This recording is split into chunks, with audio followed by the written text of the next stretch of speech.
Guys, today we're going to be cooking family for my, oh, yikes. That was such a bad mess up. Today we're going to be cooking dinner for my family of 10, so let's go. We'll be making meatloaf and mashed potatoes tonight. Our McCormick meatloaf seasoning, some eggs, some peas and corn, breadcrumbs, some mayo, some Heinz 57, some potatoes, onion, beef. Wash my hands, and now we're gonna get started on the onions. So I have my bowl here and my grater, and then actually I have a bigger grater around here somewhere. I have a bigger grater here, and we're just gonna take our onion and just grate, honestly, to your heart's desire.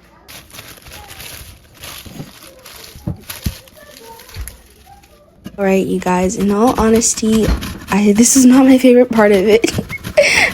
My eyes were hurting. The tears were definitely coming. I do not recommend using that side that I just used. Just use this side if you do end up using a grater, or you can just buy some, pre-diced onion, but grating it this way truly did make a difference in the tenderness of the meat and the juiciness and just the texture of everything. Highly, highly recommend it, but just take your time and go slow. Don't try to rush it because it is pretty dangerous, even for myself, I would say. And I've been cooking for many, many years, but I just please be careful if you do this. I don't want you guys to get hurt. The onion is slippery. Increasing the speed here just so we can get through it a little bit more quicker. This was the most tedious part of the process, I would say. So after this, don't worry, the rest of the recipe is super easy to do.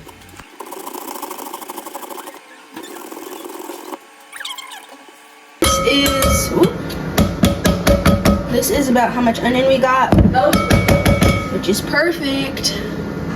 So I'm okay. Promise. I'm gonna go ahead and add in our ground meat now. There's some onion that's still left in there. So I'm gonna go ahead and get a spatula or something to scoop it out.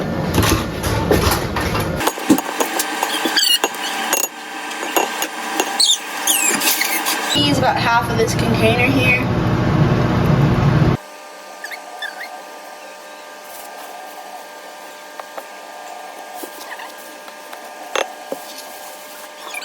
We switched bowls, but this is just our meat and our onion. Now we're gonna add in our eggs and our seasoning. Ooh. Our McCormick meatloaf seasoning.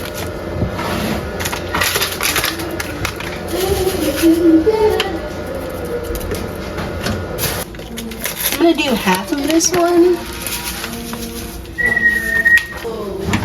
We're gonna go in with some Duke's mayo.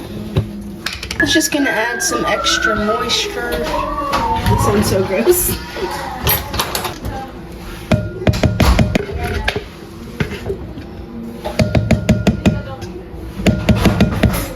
Then I'm going in with a little bit of this Heinz 57.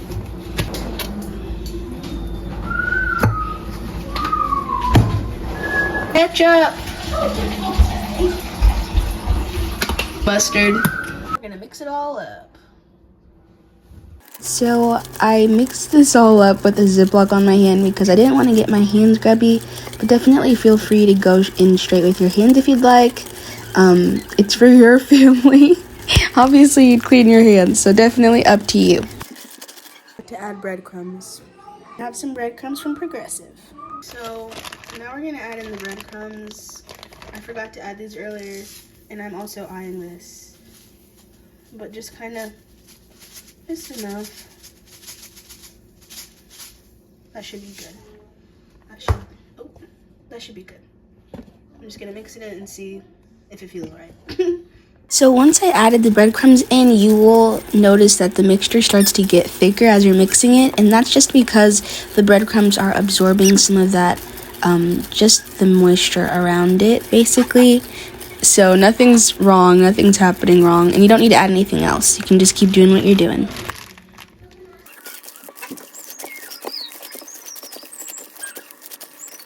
Sitting on the side, marinating. I'm actually gonna put it in the fridge to marinate. But while that's in the fridge marinating, I'm gonna go ahead and get started on the mashed potatoes. So now we're gonna get started on the mashed potatoes. I generally like to do 1 potato per person. So that's a good rule of thumb in case you're curious on how many potatoes you need to pick. So, yeah. There was exactly 10 potatoes in the bag, the 5-pound bag of potatoes. So the entire bag is gonna be used tonight. There was a lot of potato scraps. So I roughly chopped up the potatoes, and now I'm just gonna put those aside until dinner later. This foil pan, and it's kind of wide, and this is what I'm gonna be using for the meatloaf. Some oil, not a crazy amount, but just enough to be on the bottom. The meat will produce its own oil, but I just like having some on the bottom. Personally, it's really not a necessity.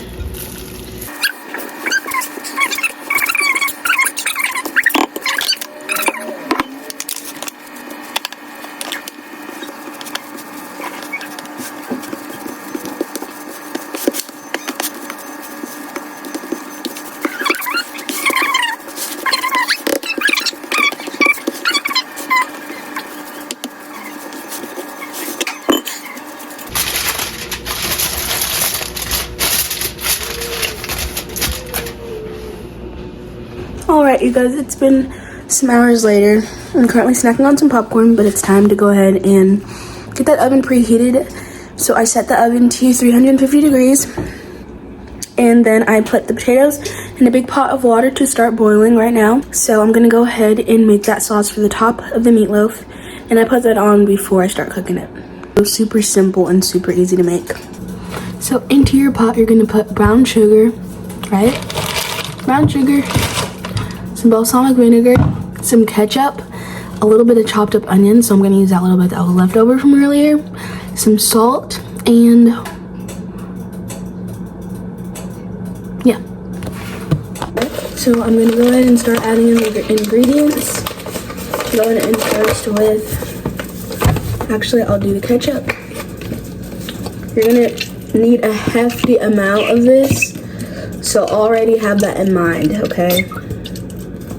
Because this is gonna spread the entire top of it, and plus it's so delicious, like you're gonna want a nice good layer on top. Then here's the balsamic vinegar.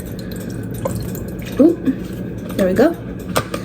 And I'm just eyeballing all this, guys. Everything is literally to your preference. And then I'm going in with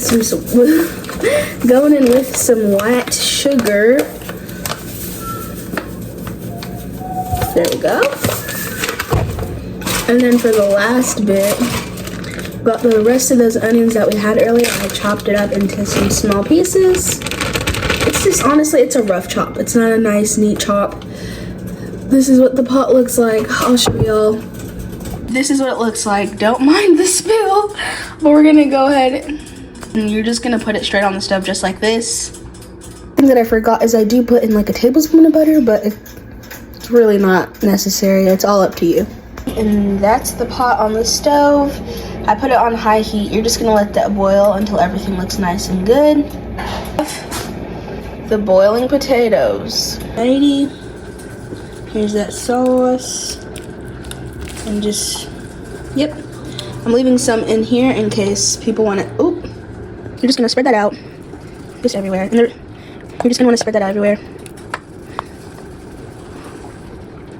Okay, now this is ready for the oven. Baking it with the foil on top. Those are drained. We're gonna go ahead and mash them and then add in the butter. So I already started mashing the potatoes, but all I put in so far was just the butter. And then I added in some salt. But after this, I added in some milk. This is obviously definitely very optional to add in milk if you'd like to, but it really does help with the texture and make it super smooth. Yeah, and so I added in some more milk, a little bit more butter, and so that helped it to become way more smooth and creamy. And then I'm gonna add in a little bit of sour cream. That was half a cup. So I'm just gonna go ahead and smush that into there. And the peas and corn are super simple.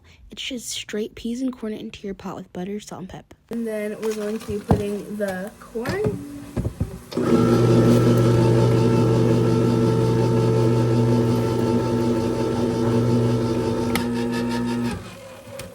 drain, and then add to the pot.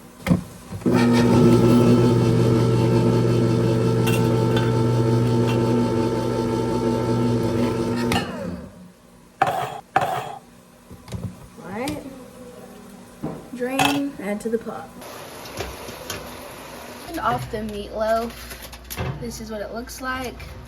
So I'm gonna take the top off and let that broil for a bit so it can get a nice kind of caramelized crust on top, but it's basically done cooking. I'm just gonna add in some salt,